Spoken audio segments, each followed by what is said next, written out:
Hello everyone. आज मी तुम्हाला एका महत्त्वाच्या विषयाबद्दल सांगणार आहे. तो म्हणजे कॅल्शियम डेफिशियन्सी. कॅल्शियम हा एक आपल्या बॉडी मधला महत्त्वाचा घटक आहे.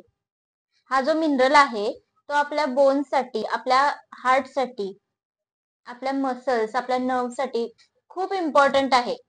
आणि जेव्हा आपल्या बॉडीमध्ये कॅल्शियमचं प्रमाण कमी होतं तेव्हा डेंटल केरीज, बॅकएक किंवा बोन्स मध्ये क्रॅकलिंग साऊंड अशा प्रकारची लक्षणे दिसायला लागतात. त्याचबरोबर नख ठिसूळ होतात किंवा नखांवर पांढरे डाग पडतात.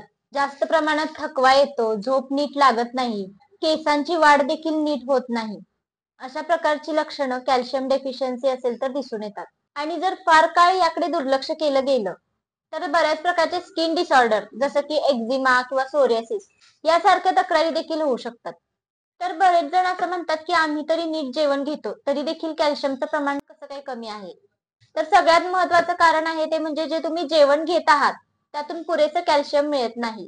दुसरं आहे, जरी तुम्ही कॅल्शियम रिच फूड घेत असाल तरी देखील बऱ्याचदा बॉडी कॅल्शियम नीट ऍब्झॉर्ब करू शकत नसेल. तर आता हे कधी होतं?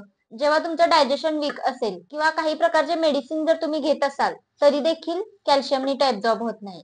त्याचबरोबर चहा, कॉफी किंवा जर गोड पदार्थ तुम्ही जास्त खात असाल तरी देखील बऱ्याचदा कॅल्शियम नीट ऍब्झॉर्ब होत नाही. तर आता कॅल्शियम म्हटलं की सगळ्यात आपल्याला पहिल्यांदा आठवतं ते म्हणजे दूध. पण आजकाल दुधाच्या क्वालिटी बद्दल देखील सांगता येत नाही. जर तुम्हाला दूध घेतल्यानंतर ब्लोटिंग, गॅस किंवा डायरिया होत असेल तर हे लक्षात घ्या की तुम्हाला त्या दुधातून कॅल्शियम नक्कीच मिळत नाहीये. मग अशा वेळी काय केलं पाहिजे? मग अशा वेळी कोणते पदार्थ खाणे योग्य आहे किंवा अशा वेळी कोणते पदार्थ खाल्ले पाहिजे? So let me tell you 5 calcium rich foods. सगळ्यात पहिला आहे ते म्हणजे दही. दही हा देखील कॅल्शियमसाठी अतिशय चांगला सोर्स आहे. दुसरा आहे तीळ म्हणजे सेसेमी सीड्स. 100 ml दुधामध्ये जवळपास 125 मिलीग्रॅम कॅल्शियम असतं. तर 100 ग्रॅम तिळामध्ये जवळपास 975 मिलीग्रॅम कॅल्शियम असतं. आणि तिळामध्ये कॅल्शियम सोबतच मॅग्नेशियम आणि झिंक हे देखील जास्त प्रमाणात असतं. आणि यामुळे बॉडीमध्ये कॅल्शियम ऍब्झॉर्प्शन देखील चांगल्या पद्धतीनं होतं आणि बोनची स्ट्रेंथ देखील वाढते. तिळामध्ये सिसेमिन नावाचा जो घटक असतो तो बोन्स मधील जे कार्टिलेज असतं त्याला प्रोटेक्ट करतो. त्यामुळे ज्या लोकांच्या सांध्यांमध्ये गॅप आहे तर अशा लोकांनी जर तिळाचं सेवन केलं तर ते देखील फायदेशीर ठरतं. त्याचबरोबर या विंटर सीझन मध्ये गूळ घालून केलेले तिळाचे लाडू देखील खाऊ शकता. त्याचबरोबर जेवणामध्ये जसं की सॅलेड, भाज्या, स्मूदी यामध्ये देखील तुम्ही तीळ वापरू शकता. त्याचबरोबर तिळाचं तेल हे तुम्ही जेवणामध्ये वापरू शकता. तिळाच्या तेलाचा मसाज देखील या दिवसामध्ये फायदेशीर ठरतो.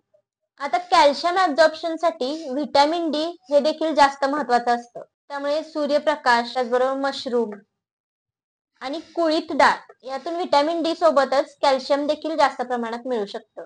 100 ग्रॅम कुळीथ डाळीमध्ये जवळपास 300 मिलीग्रॅम कॅल्शियम असतं. आता तुम्हाला प्रश्न पडला असेल की जास्त प्रमाणात कॅल्शियम घेतलं तर किडनी स्टोनचा प्रॉब्लेम येऊ शकतो की काय? पण कुळीथ डाळीमध्ये कॅल्शियम जास्त प्रमाणात असलं तरी किडनी स्टोन आणि गॉल स्टोन साठी ही एक नॅचरल रेमेडीच आहे.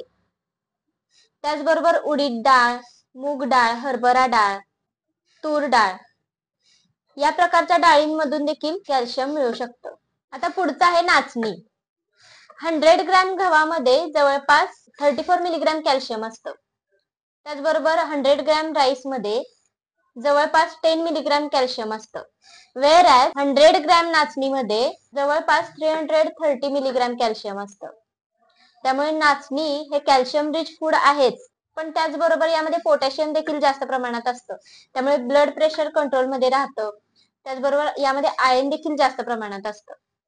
त्यामुळे रोजच्या जेवणात जर तुम्ही चपातीऐवजी नाचणीची भाकरी घेतली किंवा नाचणीची आंबील घेतली तरी देखील हे फायदेशीर ठरू शकतं. त्याचबरोबर या विंटर सीझन मध्ये तुम्ही नाचणीचे लाडू देखील खाऊ शकता किंवा इडली, डोसा यांच्या पिठामध्ये देखील नाचणीचा समावेश करू शकता. हे देखील फायदेशीर ठरेल.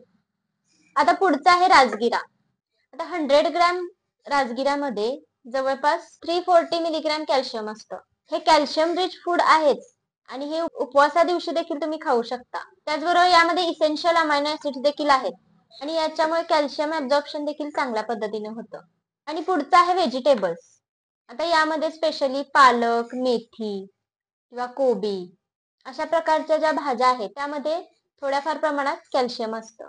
सो दूध हा कॅल्शियमचा प्रायमरी सोर्स आहेच, पण जर दूध तुमच्या बॉडीला सूट होत नसेल तर मी जे हे 5 पदार्थ सांगितले, जसं की तीळ, कुळीद डाळ, नाचणी, दही किंवा राजगिरा, हे जे पदार्थ आहेत हे जर तुम्ही खाल्ले तर तुम्हाला नक्कीच कॅल्शियम डेफिशियन्सी होणार नाही.